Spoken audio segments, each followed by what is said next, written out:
Temperance Elizabeth Collins is my firstborn, who's had a harder life in her 4 years than I have in 40. Tempe, as we call her, was born with an arachnoid cyst on her brain. An arachnoid cyst is a non-cancerous, fluid-filled sac that grows on the brain or spinal cord. Sometimes it needs surgery, and sometimes people can go on life without having any issues. The news of the cyst broke to us around a week before her birth at a routine checkup, and we were just floored.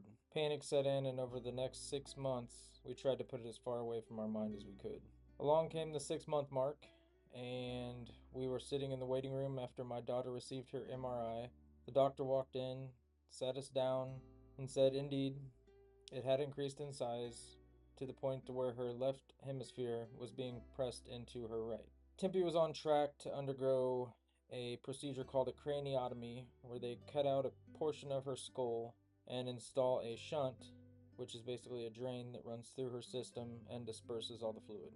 So we sat and waited for a name to be called, only to find out that our doctor that we planned all this with, that instilled our faith into, was tied up in another surgery and would not be able to participate in ours. They offered us a new doctor. He came in, he introduced himself.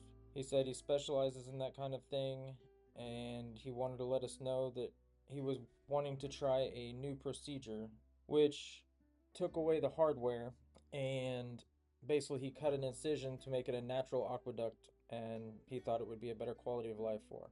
Our doctor walks into the waiting room, pulls us into a private room, and says that the surgery was a success. He says it was a success, but there was a complication to where when her brain sprung back like it's supposed to be, it ruptured a vessel in her head.